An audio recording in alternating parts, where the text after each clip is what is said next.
Can we remove song from Instagram post? If yes, how? Hello guys, this is Atticus and welcome back to another tutorial video. In today's video, we'll try to figure out if we can remove song from our Instagram post. So without any further ado, let's dive right into it. So the first step that we'll take is head over to our Insta. Make sure that you're logged into your account, and after you do that, head over to the post where you have the music in. So as you can see right here, I have this post with a song in it.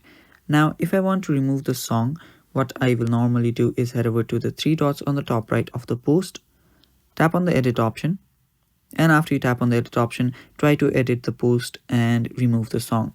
But as you can see right here, there is no option to actually remove the song. The only thing that you can do here is edit your caption, tag people, and stuff like that. So there is no option where you can delete your music or song from the post.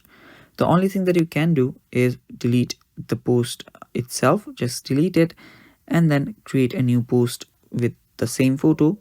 And yeah, just create the new post with the same photo and then post it without a song. So that's the only thing that you can actually do, and that is also basically how you can remove song from Insta post. And that is how you do it, guys. And that is basically all for today's video as well. Thanks for watching. Stay tuned for more upcoming tutorial videos, and bye bye. Take care.